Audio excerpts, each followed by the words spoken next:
Hello बच्चों, आज हम कक्षा 10th का मैथ पढ़ेंगे। आप कैसे हैं? आप सभी, आशा करता हूँ आप सभी अच्छे होंगे। आज हम कक्षा 10th का मैथ का पहला चैप्टर स्टार्ट करने जा रहे हैं। पहला चैप्टर स्टार्ट करने से पहले कुछ ऐसी बारीकियाँ हैं जो हमें चैप्टर स्टार्ट करने से पहले जान लेनी चाहिए। तो बिना देरी किए स्टार्ट करते हैं हम। सबसे पहले हमारे चैप्टर 1 है और चैप्टर का नाम वास्तविक संख्या है। तो इसमें कुछ ऐसी चीज़ें हैं जो आपको स्टार्ट करने से पहले जान लेनी चाहिए। ऐसी क्या चीज़ें हैं? तो सबसे पहले इस चैप्टर में संख्याओं का ज़्यादा योगदान रहा है। जैसे वास्तविक संख्या है, संख्या किसे कहते हैं, ऐसे कई क्वेश्चन इसमें पूछ लिए जाते हैं। तो हम बिल्कुल बेस से चलेंगे, आपको कोई दिक्कत लेने की ज़रूरत नहीं है। बेस से संख्या किसे कहते हैं, छोटे मोटे डाउट सभी क्लियर करा दिए जाएंगे। ठीक है, तो अब हम पहले संख्या कितनी होती है, कितने प्रकार की होती है और कहाँ से शुरू होती है। सबसे पहले हम संख्याओं से ही शुरू करते हैं। संख्या कहते किसे हैं? सबसे पहले संख्या कहते किसे हैं? संख्या कहते किसे हैं? इसमें बहुत बच्चों का भी डाउट होता है कि पता ही नहीं है संख्या किसे कहते हैं। तो बहुत ईजी है, इसका कोई भी नहीं, देखो कुछ नहीं करना, बस आराम से अपने मन से बनाना है, सोच के, कुछ नहीं, आराम से बनता जाएगा। देखो इसकी डेफिनेशन क्या, संख्या कहते किसे हैं? अंकों के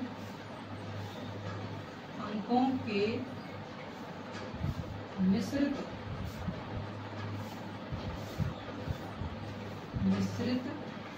समूह को संख्या कहते हैं। क्या कहते हैं बच्चों लोग? संख्या इसे इंग्लिश में नंबर बोलते हैं, NUM, नंबर कहते हैं। ठीक है, इसे संख्या कैसे कहते हैं? अंकों के मिश्रित समूह को ही संख्या कहते हैं। जैसे अंकों को हम कोई एक समूह में लिख देते हैं, जैसे एग्जाम्पल के लिए आप ले सकते हो, एग्जाम्पल 2 3 5 8 3। और ये अंक तो ये होता है, ये अंक हो गया। अंकों के समूह को, यानी कई अंक लिखे हुए उसमें, उसके समूह को हम क्या बोलते हैं? संख्या बोलते हैं। ठीक है, क्लियर हो गया ये। अब आता है सेकंड आता है। अब संख्या कौन कौन सी होती हैं, कितने प्रकार की होती हैं, यहाँ पर हम कराएंगे। ठीक है, तो संख्या कई प्रकार की होती है। उनमें सबसे पहली संख्या है, पहली संख्या कौन सी है? प्राकृतिक संख्या। ठीक है, प्राकृतिक संख्या। अब प्राकृतिक संख्या किसे कहते हैं? प्राकृतिक संख्या क्या होती है? इसे इंग्लिश में हम बोलते हैं नेचुरल नंबर। क्या? Natural number. नेचुरल नंबर होता क्या है? नेचुरल नंबर यानी प्राकृतिक संख्या। प्राकृतिक संख्या उसे कहते हैं जो संख्या एक से शुरू होती है तथा अनंत तक चलती रहती है। ठीक है बच्चों, चलती रहती है, उसे को हम क्या कहते हैं? प्राकृतिक संख्या। यानी कि जो एक से स्टार्ट होती है, और अनंत तक, यानी कि उसका कोई अंत नहीं हो, वो बस धनात्मक होनी चाहिए। जो एक से स्टार्ट हो रही है और चलती रहती है, इसका कोई अंत नहीं है, उसी को हम क्या कहते हैं? प्राकृतिक संख्या। और दूसरी संख्या आती है पूर्ण संख्या। क्या? पूर्ण संख्या। पूर्ण संख्या क्या होती है? पूर्ण संख्या को इंग्लिश में हम बोलते हैं होल नंबर। ठीक है, होल नंबर। होल नंबर क्या है? होल नंबर हम जो संख्या 0 से शुरू होती है। ठीक है, जो संख्या 0 से शुरू होती है तथा अनंत तक चलती रहती है।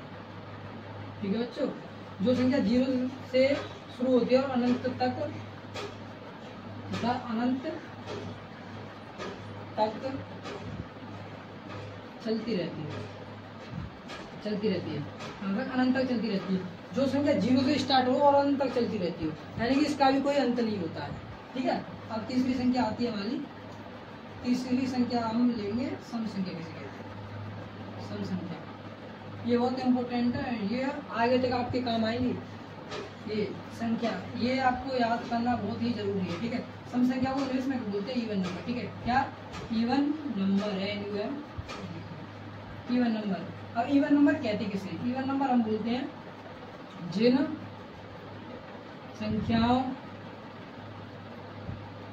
संख्याओं के पिछले अंक 0, 2, 4, 6, 8, 9 भाई हमारी सम संख्या कहलाती है। यानी कि जिन संख्याओं के पिछले अंक 0, 2, 4, 6, 8, 9, एग्जाम्पल के लिए हम ले लेते हैं, यानी कि ये है। अब आप पहचानो कैसे ये सम संख्या है या विषम संख्या है। तो इसके लिए आपको कुछ नहीं करना है, इनमें से कोई भी अंक इस संख्या के पीछे आना चाहिए। इसके पीछे कितना आ रहा है? 4 आ रहा है, तो इसमें कहीं है 4 हाँ है, तो ये हमारी कौन सी संख्या है? ये हमारी सम संख्या होगी। अब इसके बाद आता है विषम संख्या, ठीक है। आशा करता हूँ ये आपको सभी समझ में आ रहा होगा। अगर आपको कोई भी दिक्कत आती है तो कमेंट बॉक्स में आप पूछ सकते हैं, ठीक है। चौथा आता है हमारी विषम संख्या, ठीक है। विषम संख्या क्या होती है? विषम संख्या को हम इंग्लिश में बोलते हैं ऑड नंबर।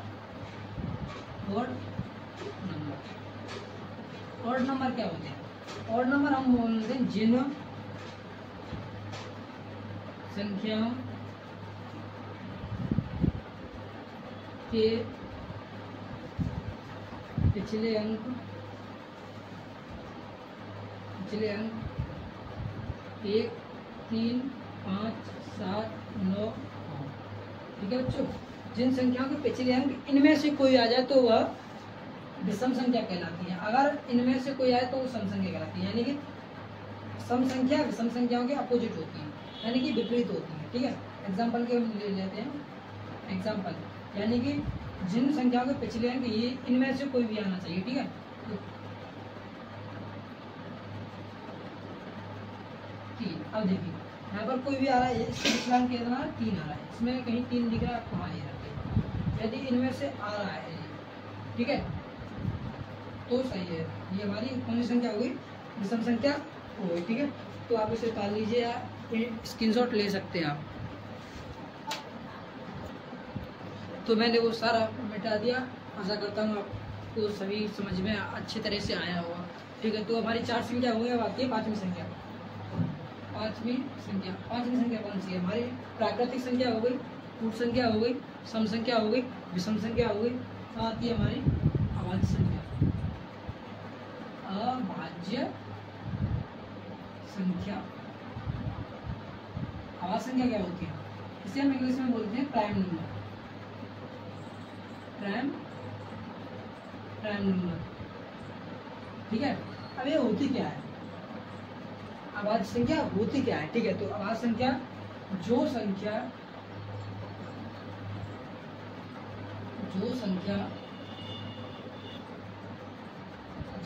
जिनके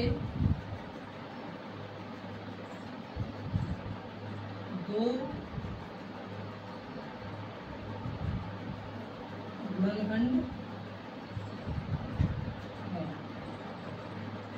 जो संख्या यानी कि 2 गुणनखंड हो तो हमारी अभाज्य संख्या कहलाती है, ठीक है। यानी कि जो संख्या जिसके 2 गुणनखंड हो, 2 से अधिक नहीं हो, 2 बस 2 फिक्स।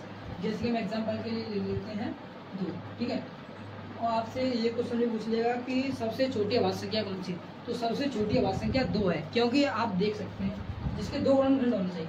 यानी कि मान लीजिए ये संख्या है, ठीक है, कोई संख्या मान ली हमने संख्या है, ठीक है, ये संख्या, इसमें क्या होगा? एक तो 1 का भाग जाएगा, एक 1 का जाएगा, सम में जाएगा, और एक खुद का, और तीसरी किसी संख्या का नहीं जाएगा, वही हमारी अभाज्य संख्या कहलाती है। अब आप कहोगे 1 क्यों नहीं लिया? 1 ले लेते, इसका 1 का 1 और ही जा रहा है, और किसी संख्या का जा ही नहीं रहा है। उसमें क्या है? जिन संख्याओं के 2 गुणनखंड होने चाहिए कम से कम, ठीक है। तो इसके 1 ही गुणनखंड है, तो ये तो हमारी 1 तो हो गई, ठीक है। और आता है दूसरा 2 के 1 तो 1 का जा रहा है इसमें, और 1 जा रहा है 2 का, तो इसके 2 गुणनखंड हो गए, इसके 2 के गुणनखंड हो गए 1 और 2, तो ये हमारी सबसे छोटी अभाज्य संख्या है। ठीक है बच्चों, सबसे छोटी अभाज्य संख्या कौन सी है? अगर आपसे कोई भी पूछे कि सबसे छोटी अभाज्य संख्या कौन सी है, तो आप बेझिझक उसका उत्तर दीजिए 2 हमारी सबसे छोटी अभाज्य संख्या है। अब आता है हमारा 6वां आता है भाज्य संख्या।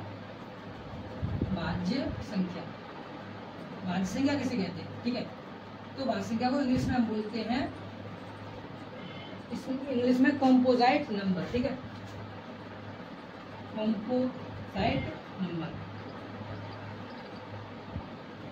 भाज्य संख्या को इंग्लिश में बोलते हैं कॉम्पोजाइट नंबर। कॉम्पोजाइट नंबर किसे कहते हैं? जिन संख्याओं के 3 या 3 से अधिक गुणनखंड हो। गुणनखंड वह संख्या हमारी भाज्य संख्या कहलाती है। जैसे कि जिस संख्या के 3 या 3 से अधिक गुणनखंड हो वह हमारी भाज्य संख्या कहलाती है। जैसे कि मान लीजिए ये कोई संख्या है, अब इसमें किस किस का भाग जाए? एक का तो सभी में भाग जाता है, ये आपको पता होगा, एक का सभी संख्याओं में भाग जाता है। अब इसके बाद आते हैं एक, मान लीजिए खुद का भी सभी संख्याओं में भाग जाता है। जैसे एक है, एक का एक में जाएगा, 2 का 2 में जरूर जाएगा। ठीक है, तो खुद का भी सभी में जाता है। अब आता है तीसरा किसी अन्य संख्या का। इसमें एक और अन्य संख्या हो, 3 तो मिनिमम यानी कम से कम उसके 3 गुणनखंड होने चाहिए, जब वह भाज्य संख्या कहलाएगी। ठीक है, जैसे कि एग्जांपल के लिए ले लेते हैं, आप बताइए एक का तो 1 गुणनखंड है, तो ये तो होगा नहीं। अब 2 ले लेते हैं, 2 के बस एक, इसमें 1 का जा रहा है और 1 2 का जा रहा है, तो इसके 2 गुणनखंड है। ये 3 या 3 से अधिक बोल रहा है, तो ये तो 2 भी नहीं हुआ है। अब 3 ले लेते हैं, 3 का 1 का जा रहा है और 1 3 का जा रहा है, तो इसके 2 गुणनखंड हो गए, 1 और 3, तो ये भी नहीं हुआ। अब ले लेते हैं 4 का 1 का जा रहा है, इसमें 2 का जा रहा है और 4 का जा रहा है। ठीक है, इसके 3 गुणनखंड हो गए, यही पूछ रहा है हमें। जिन संख्याओं में 3 या 3 से अधिक, 3 है इसके, कम से कम कितने होने चाहिए? 3 होने चाहिए। 3 से ज़्यादा हो जाए तो कोई दिक्कत नहीं है, 3 4 5 6 कितने हो जाए तो कोई भी दिक्कत नहीं है, अगर 3 से कम नहीं होनी चाहिए। ठीक है, तो वह हमारी भाज्य संख्या कहलाएंगी। इसके बाद आती है हमारी सातवीं कौन सी संख्या आती है? अब आती है हमारी पूर्णांक संख्या। पूर्णांक संख्या को इंग्लिश में बोलते हैं इंटीजर्स। ठीक है, इंटीजर्स। अब पूर्णांक संख्या कहते किसे हैं? पूर्णांक संख्या हम जिन संख्याओं में ऋणात्मक तथा धनात्मक पूर्णांकों के मेल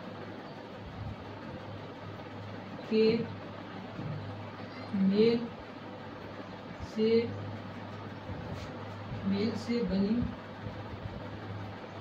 बनी संख्या पूर्णांक संख्या कहलाती है। ठीक है, पूर्णांक संख्या कहलाती। ठीक है, कोई भी पूछे पूर्णांक संख्या क्या होती है? जिन संख्याओं में ऋणात्मक तथा धनात्मक पूर्णांकों के मेल से बनी संख्या ये हमारी पूर्णांक संख्या कहलाती है। यानी कि इसमें प्लस की भी संख्या आएंगी, माइनस की भी संख्या आएंगी, कोई दिक्कत नहीं, इसमें सभी संख्या आएंगी पूर्णांक संख्या में। यानी कि आप कह सकते हो कि सभी इसमें प्लस के 0 से लेके इनफाइनाइट तक, माइनस के 0 से, माइनस का नहीं होता, प्लस को 0 होता है। 0 आपसे पूछे 0 क्या है, प्लस का है या माइनस का है, तो आप बहुत से लोग कहेंगे नहीं प्लस का है। नहीं, 0 एक वेनिस्ट संख्या है, ये ना तो प्लस का है और ना ही माइनस का है। ठीक है, इसमें सभी प्लस माइनस के आते हैं, तो ये हमारी हो गई पूर्णांक संख्या। इसे उतार लीजिए आप जल्दी से, इसे मिटा देता हूँ फिर मैं। हाँ, तो बच्चों ये सारा आपने पढ़ लिया। अब इसके बाद आती है हमारे चैप्टर का नाम क्या है? वास्तविक संख्या। अब देखते हैं हम वास्तविक संख्या क्या होती है। तो वास्तविक संख्या होती क्या है ये देखते हैं। क्या वास्तविक संख्या? वास्तविक संख्या यानी कि इंग्लिश में बोलते हैं रियल नंबर। Real number. ठीक है, रियल नंबर क्या होते हैं, यानी कि वो रियल में होते हैं नंबर, वही हमारे रियल नंबर होते हैं, ऐसा कुछ नहीं है। देखो रियल नंबर ये नहीं होते, देखो रियल नंबर इसके दो पार्ट होते हैं। पहला वास्तविक संख्या के दो पार्ट होते हैं, एक होता है परिमेय,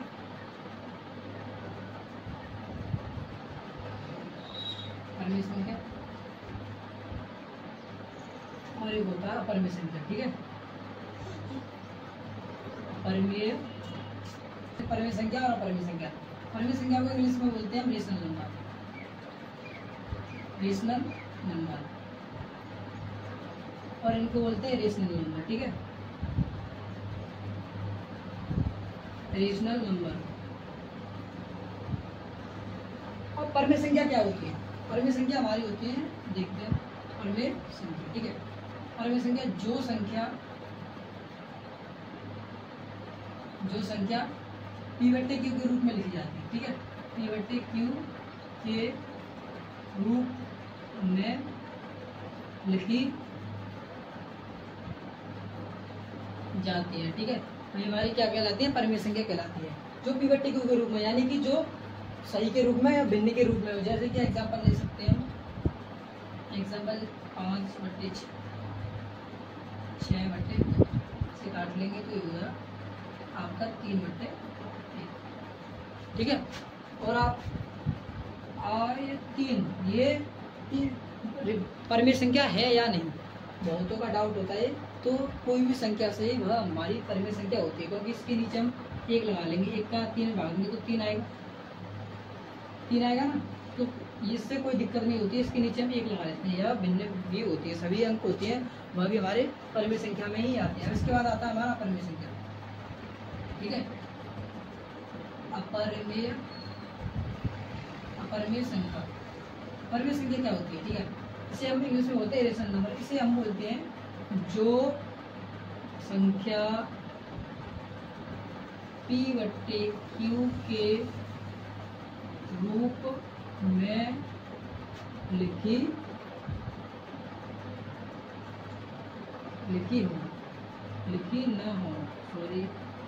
ना, जो p/q के रूप में ना लिखी हो, ये p/q के रूप में होती है, p/q के रूप में नहीं लिखी होती, क्योंकि इन्हें हम भिन्न के रूप में नहीं लिख सकते। ठीक है, इन्हें हम भिन्न के रूप में नहीं लिख सकते, इन्हें हम भिन्न के रूप में लिख सकते हैं। जैसे कि अब आप कहोगे कि ये कौन सी संख्या आ गई जिन्हें जो हम कौन लगाएंगे, जैसे कि हम एग्जांपल ले सकते हैं, कोई दिक्कत नहीं घबराने की। जैसे कि √4 है। अब आप कहो ये √4 नहीं है, क्योंकि ये √4 √2 का, ये 2 का वर्ग है, आप वर्ग से स्क्वायर से ये रूट कट जाता है, तो ये 2 आ गया, ये तो फिर क्या होगा, ये परिमेय संख्या होगी, इसीलिए √4 नहीं होगा, √5, हाँ ये होगा √5, √2, √3 ये होगा। ठीक है, परिमेय संख्या होगी, अपरिमेय संख्या होगी। अब इसके बाद आता है हमारा, अब वास्तविक संख्या क्या होती है, क्या वास्तविक संख्या, वास्तविक संख्या क्या होगी, वास्तविक संख्या, इसे इंग्लिश में हम बोलते हैं रियल नंबर। तो वास्तविक संख्या किन्हें कहते हैं, यानी कि रियल नंबर किन्हें कहते हैं, तो इसके लिए है परिमेय संख्या तथा अपरिमेय संख्या के मेल को, परिमेय संख्या तथा अपरिमेय संख्याओं के मेल को क्या बोलते हैं, वास्तविक संख्या। ठीक है, वास्तविक संख्या कहते हैं। ठीक है, यानी कि जिसमें आप बताइए, वास्तविक संख्या का ही पार्ट परिमेय संख्या है, वास्तविक संख्या का ही पार्ट अपरिमेय संख्या है, तो ये दोनों वास्तविक संख्या में से इनकी उत्पत्ति हुई है दोनों, तो इन दोनों के ही मिश्रित रूप को हम क्या बोलते हैं, वास्तविक संख्या। तो ये आपका पहला चैप्टर का इंट्रोडक्शन कंप्लीट हो गया। यहाँ पर आप पहले चैप्टर में एलसीएम एचसीएफ वो और भी चीज़ है कुछ आनी चाहिए आपको, देखो मैं बता देता हूँ यहाँ पर जरूरी चीज़ है। आपको एलसीएम आना चाहिए। मैथ यदि आप 10th का स्टार्ट कर रहे हो तो स्टार्ट करने से पहले क्या क्या आना चाहिए, एलसीएम आने चाहिए, एचसीएफ आने चाहिए, ये बहुत छोटी चीज़ें आने चाहिए, ठीक है। एलसीएम, एचसीएफ, जोड़, घटाव, गुणा, भाग, ये सभी आने चाहिए, ठीक है। तभी आप स्टार्ट किए। पहले चैप्टर में इन्हीं का ज़्यादा महत्व है और ये इनसे भी क्वेश्चन पूछ लिए जाते हैं, ठीक है। तो मिलते हैं अगली क्लास में।